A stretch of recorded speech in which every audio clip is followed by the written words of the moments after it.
Hey, everybody. Welcome to kind of a cold but sunny day here in Coronado, California. You're on the real Tommy Unleashed, and glad you're here today. Before we get started with our fantastic guests that I know a lot of people have been waiting to see and meet and hear, I want to thank our sponsors, Attorney King, who makes the Attorney King Studios possible for us to do our broadcast out of here with the IQ Podcast Network. Saquon Casino, Nikki Rottens, IB Fitness, and Wisely Asset Management. And one other thing before I get started, I just want to send a special Merry Christmas out to Nate in Iowa. Brave 13-year-old. Your grandma's been keeping me updated on you and your great fight against that evil cancer. So just keep it up. Proud of you. And that's all I'll say. Have a Merry Christmas with everybody. And today, I'm really excited to have on Karen oh no, I'll mess it up. Salvaggio. Oh my God. That's close. That's really close. Well, Karen's an amazing woman. She's a CEO, entrepreneur, personal and corporate coach, race car driver, motor car influencer, and public speaker. And I think in your racing career, you have something like 7 national championships, and I think I read 200 trophies, track wins, something like that. That's an amazing uh, record. And I know growing up in the Midwest in the high school in the '60s, it's we were all car people, and I um, I just think it was just so awesome to actually meet the people that you read about in the magazines. So, welcome, Karen, to the real Tommy Unleashed. Well, thanks, Tommy. It's really great to be here. And my last name is Salvaggio. Thank It's you. yeah, there you go. It Can't be is stiff. Can't be. it's a tongue twister for everybody. Well, I was at the dentist this morning, so half of my mouth is still numb. So anything difficult to pronounce is really bad. I totally understand. And you were talking about the championships. That just means I'm old. No, you're not old. You're just experienced. Yes, I'm just very seasoned. There you go. There you go. Yep. As we all are. Right, as we all are. Yeah. So anyway, it's great to be with you. I love your podcast, and I'm grateful for your sponsors as well, because as a racer, I mean, we live sponsorship is everything for us, and I do a lot of work promoting women racers and helping them find their way into great race cars on great racetracks, and it's all about sponsorship. So on behalf of all of us who rely on sponsorship, it's great that you have people standing behind you there. It's really important because we can't do what we do without sponsors. It's all of our ventures, whether you're in entertainment, racing, music, whatever. It's expensive, Yep. and we wouldn't be able to do it without the backing of people. And I'm really glad that you are you want to promote women in sports, and Mhm. that father of 2 daughters who pretty much did a lot on my own. I was very supportive of them and their sports, and I just posted on Facebook yesterday. My oldest granddaughter made the front page of the paper playing hockey. Was the I'm going to say champion of the game because she won it, and Wow. so go Layla Howe. Go Layla. That's awesome. And honestly, we do need more people helping and promoting and encouraging women to get into all kinds of non-traditional fields, and Right. places where just little niches and places where women have not showed up. It's been a very structured civilization and society that we have that kind of divides us, and it somewhat squelches people's dreams in the youth of their life, because they don't believe they can be anything other than whatever some mold has been in the past. And it is wonderful to I feel a total shift going on in society right now. It's kind of a tidal wave that's happening. And for those women and young girls who want to aspire into, whether it be broadcasting, or it could be going into motorsports, or it could be just going into filmmaking, or any of these things, Right.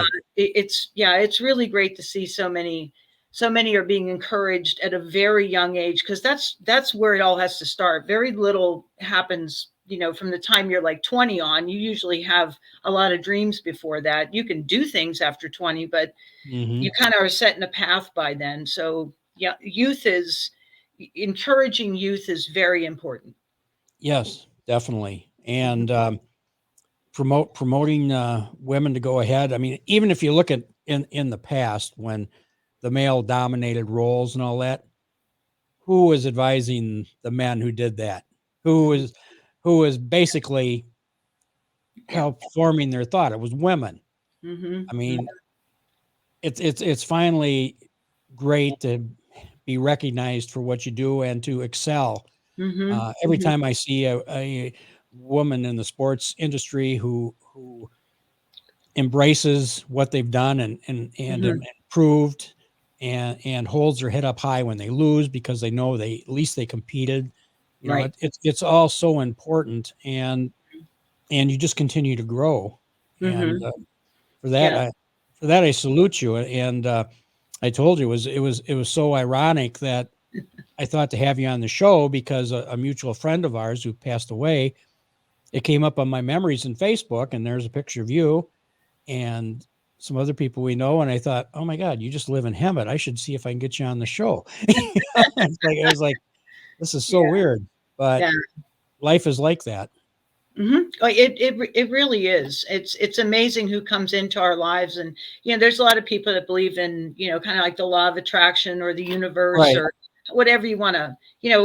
What's the most famous saying? You know, luck lives at the intersection of hard work and opportunity. Like you have to be in the right place, but you have to put yourself there. And then, for many a reason, you cross paths with people who Yeah. you link arms with, and you end up going all kinds of amazing places. Matter of fact, one of the mantras I have in my life, and this is how I actually got into motorsports, was, it's a crazy story, but I was in the military, because I had joined the military because I Right.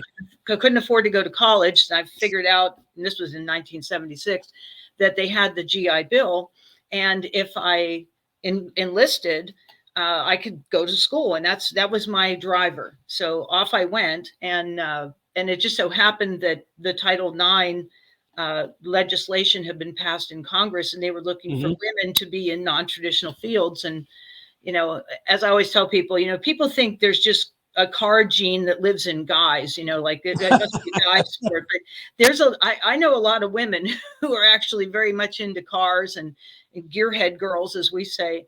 And Oh yeah. I was a gearhead girl my whole life. So when the military said, "Hey, do you want to be a wrench? Do you want to work on?" I'm like, as long as I get the GI Bill, I don't, I don't care what you put me in. So next thing you know, I'm a crew chief on B-52s, which is like a crazy life in and of itself. But that was my Right. yes. I'm in. Put me in. So off I go. And then 6 years in, I meet a guy he has a plane. I have a plane, and he says, "I have a stock car, and I need somebody to come down to the local dirt track and help me. Will you come down?" And he knew I knew how to wrench, and I was reliable and sound and safe. So off I went, and thanks to him, his name is Bill Glazer. I'll never forget him. And he actually let me take his car out on what they call mud laps. This is a dirt Hmm. track in Central California, dirt track.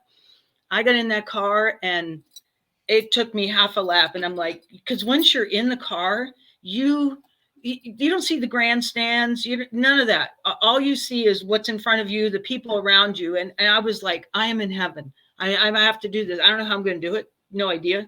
But so that next Monday, I went out and started looking for a car. And I had no idea what I was doing whatsoever. But it Yeah. was one of those, if you use the mantra, I'm in, like, I'm in. Somebody says, "Hey, you want to go?" You're like, if you don't have a prevailing reason not to, then go, because you don't know what you're going to meet, what you're going to see. Exactly. Like, just do it.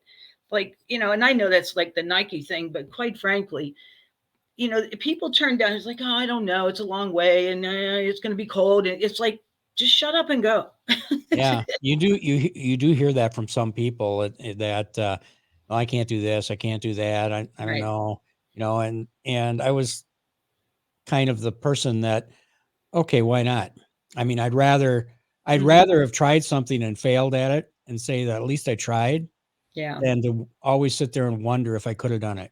Hmm. And Hmm. that's why I keep going forward, is because I love a challenge and I like learning new things within my field. Hmm. And I think that's in all of our endeavors, that's so true. And you have that passion, and we tend to gravitate around people that have that same passion, Right. and we Hmm. just build off one another.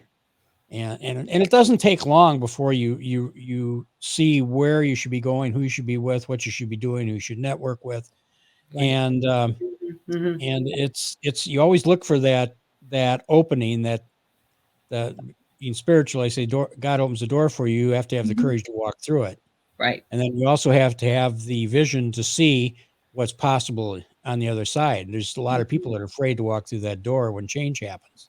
Right, right. And as we know, the only constant, especially after going, a couple of years of pandemic world, the only constant is change. That's Hmm. that's it. And if you can pivot, matter of fact, I've met some people that they've had their most successful years in business these last 2 years because they were able to pivot. They were able to see the pandemic as an opportunity as opposed to this horrible crisis and challenge. And granted, if you were in the restaurant business, I mean, there are some businesses that because of the local laws just completely squelched them, and it was difficult. Hmm. But for those who could find a way to, it's kind of like that book, Who Moved My Cheese?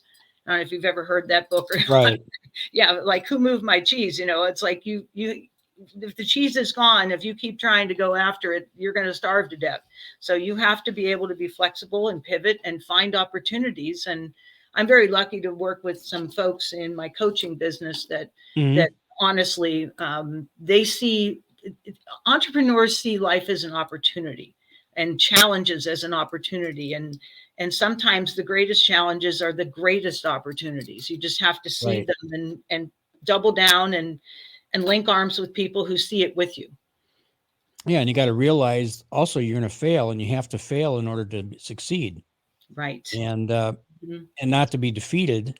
I mean, if you fail, there's a reason, and you can't blame it on anybody else. Right. I mean, Right. because Hmm. you can always overcome any type of obstacle that's there. You just have to figure out how to overcome it. Right. Uh, for myself, with COVID, it was just starting to pick up with more acting gigs. I was doing several national commercials and stuff, and then all of a sudden, just stopped. Yeah. And I was no longer calling anymore, no more doing anything. I had a script that was going through Lionsgate, and that just ended, and it was like, oh great, what are we going to do? Well, that was the time in July of I don't want to mess up, 2020 was the last July. Yeah, we started this. Yeah. I came down and joined the IQ Podcast Network, uh, Hmm. and was able to have a show, and I was focused on that, and I was able to finish my book. I've been working on for a long time because I hadn't had the time to do it. I finished that, finished some other scripts I was working on, and it was like you just turn it around and you Hmm. put it to your advantage. Well, the And key that the key of what you just said was, you didn't go home and sit on your couch, put on your slippers and your jammies and watch TV for the last 2 years, like, or last year and a half, or whatever yeah, the number has been. Like you doubled down, you stayed engaged, and you thought about what can we do differently, and you've successfully pivoted. And there's a number of people who are still they're waiting for the world to go back to what it was. And I don't think that's going to happen anytime soon. I mean, if they have enough resources to sustain themselves for a few years, maybe. But well, yeah, the only you way the pivoted. world's Yeah. I was going to say the only way the world's going to go back to what we were used to is when we start doing the things that make it go back to where we were. We Right. can't stay hunkered down uh, Hmm. forever and and just Right. give up our dreams and our opportunities and everything. We got to Mhm. go out there Right. and challenge it. Yeah, And and I so, know this may not be race car related, but what we know, and you said it earlier, you enjoy learning new things, things that are associated. Okay, we mhm, have, I think, as a society, I'm actually when I went to school to begin with, I'm a social scientist by trade, really, and then I do organizational leadership and whatnot, and mhm, the racing career has just been because you don't make tons of money racing unless you already have tons of money. So right, I had this whole other public education career. But the truth is that we've learned things from the pandemic, and people have a new value in the way they look at life, the way mhm, how they're willing. They're like, I get to be with my kids more. I don't have to commute on the 405 or the 5 or wherever they live on the 95, maybe back east. They don't have to get in that traffic and drive for 3 hours somewhere. The shift has come where people can remotely work. And so, even in the little town of Hemet, where I live, which used to be like the backwater of the world, nobody came out here. Like houses are selling like crazy. People are because guess what? Right outside my back door is an orange grove that's beautiful. I have an 11,000-foot mountain right behind me. I've got skiing over here, and the beach is an hour and a half away, or an hour and 20 minutes, really, if I go to Oceanside. I mean, yeah, it's like they've learned that the value of life. My dad had an old saying. It's like people know the cost of everything and the value of nothing. And you can know how much something costs, but value is what fills your heart. It's what right, it's what brings joy to you. And it can be your family, it can be your job, it can be the people you work with. But there was a lot of people before the pandemic that were miserable working. And they didn't want to admit it because they were on the hamster wheel and you had to right, go. right, Yeah, so it's really changed a lot. And in racing, we were probably one of the first groups to go back to work because guess what? You're pretty socially distanced when you're in your race car. yeah, And so they were like, why aren't we racing? We'll hold our meetings, our drivers' meetings outside. We'll socially distance and all y'all can wear masks. And then we're going to get in our cars and race. And so, by, in June or July last summer, I was flying to Atlanta, to Road Atlanta, to a race. When everybody was still on huge lockdown, we're like, mhm, yeah, we don't see any reason why we can't go race. So we just pushed the envelope and off we went. right, Yeah. yep. Well, Hmm. I've always been the kind of person that was ask for forgiveness, not for permission. I learned that in the military. You and me both. Yeah. And pushing the envelope is what we do. Right. Exactly, exactly. And somebody asked me the other day, we were doing something and I had gotten a award for writing, and they said, "Oh, you must be real getting really rich." And I said, "The only thing I'm rich in is my friends." Right. I mean, when you Right. do this stuff, you don't anybody that does this, whatever Hmm. we do, it's we have to do it because we love what we do and not that we're going to get rich. Big Absolutely. difference. Big Well, difference. we always say so. I race replicas of the Shelby Cobras from the 60s, and and whatnot. And then Yep. I'm a Corvette person. I'm kind of non-denominational, if you will, because I love just wicked fast cars and muscle Mhm. cars and all that. So when we go to whether it's to a race event or to a car show or to the SEMA show in Vegas, I mean honestly, what we end up saying is the cars bring us together, but the people bring us back. Yeah. Like we can't wait to go to the next whatever it is. And yeah, sure, we're going to take our cars and they're going to all look pretty and we're going to go race or whatever.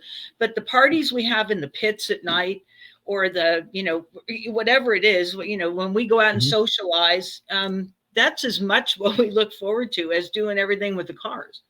Oh, definitely. Hmm. Something you said to me the other day, which I thought was really a great statement, was in regards to your racing, Hmm. is you have to be the prey and the predator at the same time. Right. And that's a great analogy for a lot of things we do. And Right. uh, Hmm. and I just thought it was a phenomenal statement because it's Well, so true. it really is. It really is because being the predator, you're moving forward. Your Hmm. eyes are focused forward. As a matter of fact, there's another saying that goes, there's a reason the windshield is this big and the mirror is that big, because we Right. we only need to glance about what's going on back there. We do have to focus ahead. But when you are racing, especially in the kind of racing I do, like if we take NASCAR, for example, all the cars that are on the track at the same time are all in the same specification, meaning like their engines and the Hmm. car itself, they have templates for it. In the racing that I do in sports cars, we may have 75 cars on track, and there might be 6 different classes out there. So you may or may not be the fastest car on the track, depending on if there's like prototype cars out there, or everything from a prototype car to a spec Miata.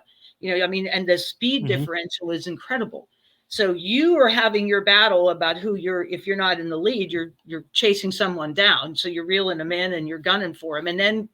But then you have somebody else who's coming behind you, maybe in your own class or maybe in another class. So it's kind of like this artful dance at 150 miles an hour, and things happen. I mean, you have to be, quick. You need to be able to be decisive, and then you have to claim your position too. That's Right. that's the other thing. You can't, like, if you're gonna, it's not like remember the chipmunks that, it's like, oh, you before me, and no. Yeah. It's like Yeah. Yeah. Yeah. Yeah. you got to take your spot. You don't have to hammer on people, and you don't have to hit them, but you need to claim your spot. And I think there's just so many life lessons from the racetrack that they apply. I mean, it applies in any field. Somebody says, "Oh, I never get promoted," and so I Yeah. ask them, "Well, what are you doing to get promoted?" And that doesn't mean suck up to the boss. What it means is, how are you? Definitely. Like, here's the question, Tommy, that I get all the time. Um, oh my gosh, you must have all these guys that give you such a hard time on the track. They just think that I'm probably like, because there's still not a lot of women out there. And the Yeah. truth of it is, especially I've been doing it for so long, but people kind of know who I am at this point. But it wouldn't matter if I went to a new track where nobody knew me. The only thing that matters really, that there can be talk and they can not like me or whatever. No one can argue with competence. No one can argue with skill. And I don't care what field you're in. Be the Hmm. best. Just be the best. Go work on yourself. You don't have to blame everybody around you. And if you're in a situation that you think you have to blame everybody, you need to go look in the mirror. And Yeah. then if you still find that you're really in a bad place, because I know a number of women who are like working in auto body shops, so they sometimes have a uphill battle because they have guys that just don't want them there. And sometimes the atmosphere is bad. But quite frankly, what? Leave or start your Mhm. own shop. Start your own shop, leave, get your own skill base up. But blaming the rest of the world for your problems is not going to solve anything for you. It's just going to give you more problems. That's true. Um, Talking about that, being the prey and the predator and that, I was curious about what you thought about the scene in Ford versus Ferrari when Ken Miles backed off so all three Fords could cross a finish Yeah. line. Yeah, he was, well, of course, being associated and, knowing a number of people in the Shelby world and in the Ford world, and I was fortunate enough to meet Carroll Shelby and listen to him speak several times. And that whole situation, honestly, has to be, well, not has to be. I know it was one of his biggest regrets, because Ken Miles was an incredible talent. He Hmm. was he was a phenomenal driver and an incredible fabricator and he was just a genius. And them having that happen so they could have that kind of that picture photo opportunity. Ken was a good soldier. He was a good guy. He's going to do Yeah. that, and no one would know that the very next fall at Riverside he would be killed in a crash. Right. I Right. mean, and you know, it's tough to see that, but I'm just going to go forward a little bit and say one of the greatest eras in motorsports truly was post-war until probably, let's say, the mid 70s or 80s, somewhere in there. And Right. you could go back to the 60s probably, even if if you're really hardcore. But it was also an absolute tragedy how many amazing drivers that we lost in that era, because it was just, even, like so many Ferrari drivers and so many drivers that would have been driving, a Lotus or I mean, you name it. There was a lot of McLarens. There was a lot of people killed. So the safety got so much better. And Ken Miles, even in 1966, 67, there was fewer then than there were being killed in 58. And now, fast forward, and I rarely ever tell this story, but I had a very serious mechanical failure back in 2007, Hmm. and I ended up getting airlifted out. And had I not had all of the safety devices that we have today, and a cage that was built like crazy good because of modern engineering, I, I mean, I did end up with broken bones and whatnot, but I'm here because of Right. modern safety, and people like Ken Miles were a tragic loss, and there was so many amazing drivers that were killed at Indy, Hmm. all, I mean, in Indianapolis is holy grail to us that are racers. So, Right. I mean, it was a travesty what happened to Ken, that whole thing. And, it, on the other hand, when we run the 25 hours of Thunderhill, which is nothing like Le Mans, but Hmm. it's still, 75 cars, we run for 25 hours straight. When you're at the finish, you do want that photo op, and everybody wants that photo op. So I Right. Right. get the sentiment of it. I mean, it's like when you get to go out to the wall and be there with your entire team, and you see grown men crying because this is like one of the greatest things that they've ever been a part of. Because Yeah. True. people want to be a part of something bigger than themselves. They love coming together. I'm a teamwork person, big time, and I'm sure, I've never been on a film set. I've done some television stuff, but I can imagine when you're making a film or something that it must be like an amazing feeling to when it all comes together. It has to be something that's very moving to a person. Yeah, and it's a team, it's a team thing, and we, at least the groups that I've been involved with, we've always said if one wins, we all win. Yep. Because you Mhm. can't do it by yourself. Yep. And if somebody won the best director or whatever, it wouldn't have happened without everybody else coming together, without the right story, being a writer, having the right story there. Yep. Um, it's very much a team thing. Hmm. And I know after a couple filmings we've done what we call family picture. We just have everybody together because we're a Yep. family Yep. on that project. So Hmm. it's very similar, I think. And I just love the camaraderie and Hmm. the Yep. feeling of just being part of that family in that moment. Right, exactly. And as back to my social scientist part and my educational career, which was 25 years in public education, and people want to be a part of something. Actually, quite frankly, that's where gangs come from. This is like way off the chart, but Hmm. people, if they don't feel like they belong to something, whether it's through their school or their church or their family, they will find a way, and that becomes their family. People generally, I mean, we do have some singletons and people that are loners and whatnot, but for the most part, society and the bell curve of things, people want to belong and they want to feel valued, and it doesn't mean money. It's about being connected. Yeah, Hmm. absolutely. Yeah, and racing, of course, is a massive team sport. I've been so blessed and honored to have some, like, if people go to my Facebook page, my cover picture is my race team from 2009 or 10, somewhere. I can't remember which one's up there right now, but it's after the 25 hours of Thunderhill. The car looks horrible. People are just wasted. We're spent. But you know what? It was one of the greatest memories ever. And it's this massive group of people that came together and made that happen. Yeah, and that's an impressive picture. That's pretty awesome. And It's, so, what's your favorite car? oh my gosh. What's my favorite car? Um,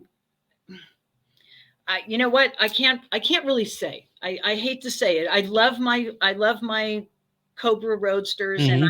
I have a Daytona Coupe that's just my Sweet. I love it. I love it. But I'm a muscle car person. I want a C8 Corvette for sure. Like if somebody out there just has one sitting around, they can send it my way. A Oh, C8 now you Corvette. hear that, world? I mean, honestly, I've I love Corvettes. I really do. Yeah, I Hmm. think, yeah. But see, I'm a grassroots person. I would say I'd love to have a Ferrari 458. That'd be great. But as a grassroots person, I can't work on the Ferrari myself. And even though that sounds crazy, I do all my own work. I mean, everything that I have, I've Hmm. built it. I've built it. I fix it. When I go to the racetrack, it's me and my motorhome and my trailer. I'm talking like on the regular race days, not the big 25-hour stuff.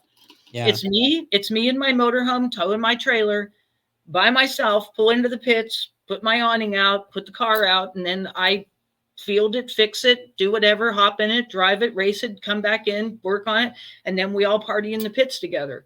So every once in a while, I'll have one or two people who will come and help. But for the most part, I just kind of do my thing, which is a ton of fun. I mean, I have tons of Yeah. people, they'd come out if I asked them to, but I'm like, oh, it's cool, I'll do it because I like that part. Yeah. Well, well, well, for me, my favorite is anything that starts with muscle. Right. Yeah. I Yeah. exactly. All the muscle cars. Well, I mean, I graduated. I have no shame about how old I am. I graduated from high school in 74. And, muscle cars were really big then. That was my high school cars were all muscle cars. My first car was a Mustang. I mean, it's, you know, I did, but I love them all. I even love some like the old Volvo P1800s. Those are amazing. And so there's some great Volvos and there's some Hmm. great Alphas. And I do a lot of vintage racing now, so I get to rub elbows with people who have some really beautiful Wow. historic race cars, and they're amazing. What do you race in the historic class? I race my Daytona Coupe. Oh, okay. Yeah. Very cool. My Daytona. I don't even. I'm sure people have picked. I'm sure there's pictures up there somewhere. That Yeah. there, it's on. That's it's on my Facebook page. All my stuff. So yeah, I race my Daytona Coupe and I run it in what's called the big bore class. So it's Hmm. like the uh, the highest displacement cars. So they're I run against like Trans Am Mustangs and Hmm. Camaros and a bunch of the Greenwood type Corvettes. I mean, I'm lucky because I run with some really talented people. So they Yeah. all push you, I mean, because everybody wants, it's really competitive. We try our best to not rub paint, or do that kind of thing, Hmm. especially with historic cars. But Yeah. Right. I run with some really talented but highly competitive people. So, I mean, you're going through a corner at super high speeds and barely a paper between you. It's a high trust, like you got to know what he or she is going to do. Hmm. So, yeah. Yeah, and the last few years I've been racing in the Northwest quite a bit. So I go up to Seattle and Spokane, and I run with a group called Sovereign. It's a society of vintage racing enthusiasts up there. It's their vintage group. And then down here, Wow. I run with VARA. So Southern California has the Vintage Auto Racing Association. I race with them, and I race up north. That's what I do now these days. Oh, that's pretty awesome. Yeah, Yeah. I could get into the vintage stuff. Well, they used to have a It's fun. really big, they used to have a huge vintage race down there at Coronado. But then they were doing something with either the airfield or the runways or whatever they were doing, and they haven't had it. But the Coronado Festival of Speed was like one of the biggest events on the West Coast. But right now, the biggest one out here is Monterey, the Hmm. Monterey Historic, Right. in August. Yep. Yep. Hmm. Yep. Never been able to make it up there, but I do follow it on the tube. Yeah. Exactly. Yeah. I Fun have stuff.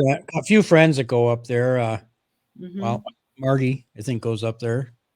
I always look at his pictures on Facebook because he's always standing by something that's really cool, or a girl. So I'll put it that way, or both. Yeah. Or both. Yeah. Well, it's But it's it's the place to be, and And then overseas, they have what's called Goodwood. So Goodwood is like a massive festival. That's Mhm. that's an amazing. So vintage cars are very, very popular right now. Yeah, yeah. I keep saying someday I'll get one again. I Yeah. say that a lot. Oh, that's right. You had a Mustang. What did Yeah, what? I've my first car when I was in high school was a Mustang Coupe, '67 Mustang Coupe, Mm-hmm. and that kinda got me hooked, but I remember I graduated in '70. No, there goes my well, I'm not really 40. And then, I remember one of the kids in high school had a '69 Shelby and just loved it, and I thought, "Someday I want a Shelby." Well, it never really happened. The closest I got was a GT. Yeah. Well. So, but but it was always nice to dream about that because I absolutely love them. There's Yeah. just something about Shelby in the '60s, and his car designs were amazing. Oh. And Yeah.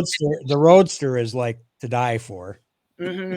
Yeah, yeah, I agree. I was very, very fortunate. Uh, I've been doing instructor driving, like race car instructor driving for Mhm, many years, probably 20, 25 years, let's say. And I was very fortunate to connect with a group that was actually doing, Ford had what's called the special vehicle team for a while, it's SVTs, and they actually had they would put on track events around the country, and so I got to be one of the instructor drivers that would go to these track events and mhm. help out. Particularly, I mostly did out here in the West. But when Carroll Shelby had his 85th birthday, um, I think it was 80. It was 80 or 85th, but it was in 2007. So they put, and he was still doing a lot of manufacturing and putting out the Shelby cars out of his place in Vegas there by the Right. track. So I got to be one of 9 instructor drivers for that event. And it Wow. was so you show up. I mean, you're a car guy, so you show up and they're like, okay, they're all lined up. So here you have them all kind of Le Mans parked, and they're like, keys are in them, they're full of gas. Just give our customers a great ride. And I'm like, you spend all Wow. day. Yeah, like we bring them back when they need fuel. And I was like, I am in heaven. That's like one of the best days of my life I because I was get, gonna say how that's about as close to heaven as you're gonna be. yeah, I mean, I get to drive everything. And this was back in the day when the Super Snakes were coming out and the GT 500s were out and then the GTs Mhm, were out. So you just got to, they even had a little car, it was a little V6 called a Terlingua, which was literally one of the most fun cars I've ever driven. It was only a six banger, so it's not like a lot of horsepower, but it's totally set up. So you can just stand on it wide open throttle all the way around the track. And it's like it's a momentum car. And once you learn how to drive a momentum car, we mhm. say when we say about power corrupts. So if you have a 600 horsepower car, you rely on the 600 horsepower. When all you have is like 240, you learn not to use the brakes. You learn how to carry speed. You just become a so much better driver in a momentum car. That's why the little Miatas will be at a racetrack and they get in a corner and then they're on the back end of one of these big horsepower cars because the guys in there or the girls in there like fighting it. And this guy's like, just carry speed, carry the speed. Anyway, it was one of the most fun events I've ever been to. It was great. Wow, that's so awesome. Lucky Wow. me. Lucky me for sure. Yeah, definitely. So, you were telling me a little about when you were growing up. You wanna talk about that a little bit? Because I think a lot Sure. of us can relate to that, where we Yeah. where we started and then where we end up. Exactly. Yeah. Yeah. Well, I grew up in a very, very small town north of Pittsburgh. So, just really a wide spot on the road on a 4-lane highway, and a lovely place. But there were no racetracks or any of that around where I grew up. And we were kind of in a, rural area. So I always say this, I think I said it earlier, there's a car gene that lives inside of us or a movement gene or Mhm. something, because I just love to ride my bike fast. I would anything I could get in. When I went to an amusement park, all I wanted to do was ride the cars or the bumper cars, or I wanted to drive something. I just always wanted to drive. So I even set up in the little 2-lane road in front of my house. I set up my own little autocross slalom course. And my neighbors used to get so angry at me because I'd have paint cans out there, and they're like, get that crap out of I love it. but I mean, and I would just ride my bike for hours trying to get faster and faster at it and whatnot. So I had my little, and my bike, I didn't have a Schwinn. I had a Kmart Huffy. So it was a Huffy bike with a high rise handlebars. It was, I think I Oh got it yeah. in 1969, 1970. It was blue and had a banana seat and that whole thing. But we would Did you have the baseball. stick shift on the? No. Huffy's didn't have that. That was a Schwinn Oh, was thing. that a Schwinn that had that? Yeah. Oh, okay. We weren't. That would have been super high end for me. I So didn't get one. My brother got one. So yep, yeah. I he would got. think that's a Stingray. The Yes, my Schwinn. brother got all the good stuff. Yeah, Danny, I think you have PTSD. I know. Plus he's got. I think he still's got like 3 Mustangs. Oh my gosh, So, yeah. Well, so it's like, baseball cards were super popular then. We used to pitch baseball cards and trade baseball cards, oh and yeah, yeah. I mean, we had stacks of them. Everybody wanted the rookie card from this and all that. But what we did with the baseball cards was, the clothespin trick, on that little crossbar in the back, and we'd stick, 2 or 3 baseball cards in the spokes, and the more you had, the more louder it was. And so I don't know how many great baseball cards I probably destroyed. If I could have those back now. Yeah, I had a whole drawer full of baseball cards, Hmm. and I had football cards, and I had some other like the Hmm. stuff you got. When I got home from the service, they weren't there anymore. My mom cleaned house, No. and it was like, "Oh yeah, I got those." And I go, "Where's my cards?" Oh, dang. Yeah. Yeah, I know. And back in the day, we'd go to Milwaukee and Hmm. go down and have the back then the either be the Brave. Well, back when the Braves were there is when I would go down there. You could take your cards down there, and the players would sign their card for you. It Oh, was wow. just it was so it was Yeah. you could just walk up to them and they would sign your cards, and they were all super nice. Hmm. I don't think it's the same way anymore, but No. it was. Yeah. And that's what I wish I would have still had, because I'm thinking, oh yeah, I got his Hmm. card and he signed it. No, I don't. Hmm. I Well, always a lot changed, and this is not a bad thing. So I'm not slamming the media, but when media really got a hold of sports, and things became, commercialized Mhm, and whatnot, because all like the Ken Miles, if we go back to that story, Ken Miles, had like a station wagon or an old pickup truck, and he towed whatever he had on a open trailer to the mhm, racetrack. And if you went to a racetrack in the 60s, you literally could put a pup tent up. A lot of people won't know what that is, but the old pup tent, and they slept either on their trailer under the stars or in a pup tent, and they had a little grill that they'd have on the back when station wagons were there, and you'd put the tailgate down and you'd cook on a little Coleman grill or something on it was so grassroots, and and mhm, and the innovations that happened then were just amazing. Like people came to the track with wings on the cars and things that they were like, oh yeah, we fabbed that ourselves. You hear about this from the mhm. 50s and the 60s, but then everything got standardized and parity was the thing. And we want to make sure we have these, and everybody gets elevated. And now, like, to be able to even to talk to a NASCAR driver, let's say, I mean, it would be rare. Like, you can't just go to the garages. You got to have a pass, or you got to have this. But Right. some sports, like NHRA, for example, they still have a lot, and a lot of the high end sports cars, you can actually still walk through the pits and kind of go to the garages. They may have a chain there, but you can at least get to it. It's really become less grassroots, which is great. There's probably goodness to it, but What's I'm a the money? I'm just a grassroots person. I just grew up that way, and like the reason I learned how to work on cars is because I couldn't afford a mechanic. So it was my car was broke. I'm like, well, I better learn how to fix it, or I'm going to be walking. So, Right. and I just said, okay, I don't know what I'm doing. Believe me, it's not always gone well. I've had things go wrong. Oh yeah, I've had parts left over and going, well, if it's left over, I must not need it. Must not need it. It's running. Yeah. Yeah. Well, one of the other things that I really want, I encourage everyone. It's so hard to find confidence sometimes to go try new things Hmm. because you feel like you don't know what you're doing. You're going to look stupid. Whatever the reason, you're going to get hurt. Let's say maybe you're really worried about it.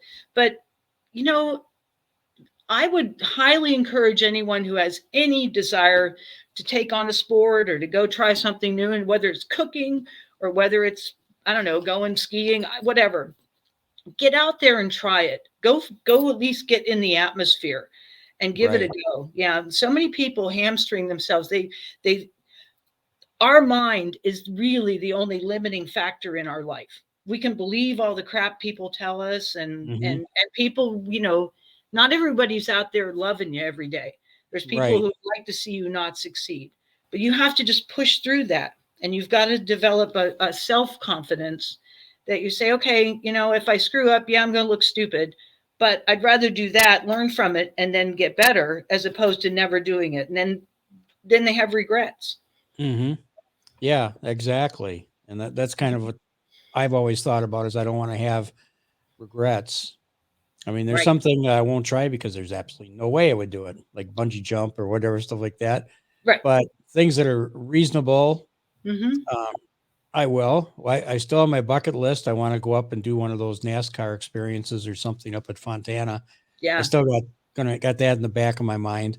I want to Hmm. do that sometime. Yeah. And Yeah. but that's the problem is, yeah, it's in the back of my mind. And so, okay, well, I'll look into it next week. And then next week comes and I go, oh, I'll do it another week because I got something else going Yeah. on. But I'll get around to. I'm going to do it. I know I'm going to do it. But I'll be really disappointed if this I will don't. this will this will be backwards, but Oh what yeah, yeah, yeah. I hear you. I hear you. I keep it up. I keep one on my desk. It I reminds love me, it. My round to it. Yes. around to it. That's right. Yeah. Well, and Well. right before I hopped on with you, I have always wanted to learn how to play the drums. So I literally went out. I went on like OfferUp, found a guy that had bought a full drum set, never used it. It was sitting in his garage, and I paid $200 for this thing. Brought it over here, and I'm now learning how to play the drums. So I did an hour of drum before I hopped on here with you, and I know I suck. It's like I know I'm not any good at it, but I'm going to get better. Hey, it's fun to take on a challenge and do stuff like that. You know. Hmm. Anyhow, but Yeah. guess what? I can't believe we're running to the end of the show, and this has been so much fun talking to you, Karen. Oh It's yeah. just I don't know if you want to tell our listeners what your website is, your Hmm. how they could follow you. If you're on Instagram, and well, I know you're on Sure. Instagram or Yeah. LinkedIn or whatever. Yeah, exactly. Yeah, well, thank you. This has been Mhm. this has been a complete joy, and I've been looking forward to it. I was like, this is going to be fun. So thank you, and the opportunity, and to your Sarah and everyone else behind the scenes and your sponsors. I'm grateful. I really am. So for me, it's just KarenSalvaggio.com, and I have a website. It's called Life Lessons from the Racetrack. I actually do coach people, and I coach people on health and wellness, just in terms of how to live a healthier, better life. And it doesn't mean it's difficult. It just means focusing.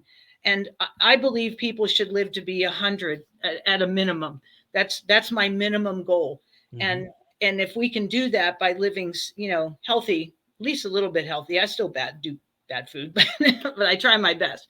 So, and then Karen Salvaggio one on Instagram, and my Facebook page is just Karen Salvaggio, and I'm out there, and I love people, and I just love this opportunity. Thank you so much for letting me be on with you. Wow, I'm so glad you are, and you're gonna be featured in our IQ Podcast magazine, which will be coming out towards the end of the month, and I'll make sure you get one. That's And great. Thank you. it was a fun to do that interview, Yeah, that and was that was fun. it was. But Mhm. unfortunately, we've come to an end of the the Real Tommy Unleashed show today from Attorney King Studios in Coronado, California. Today with our fantastic guest, Karen Salvaggio. Hey, I did it. Air Force veteran. I should have highlighted at the beginning. A fellow veteran, CEO, entrepreneur, a mom, a grandma, champion race car driver, personal coach, and auto mechanic. And all of the above. All So the it was really a pleasure, Karen. Really enjoyed this. Thank you. Me too, Tommy. Thanks so much. Oh, thanks. And we'll see you around the county, I'm sure. No doubt. Stay All well. right. You too. Thank you so much.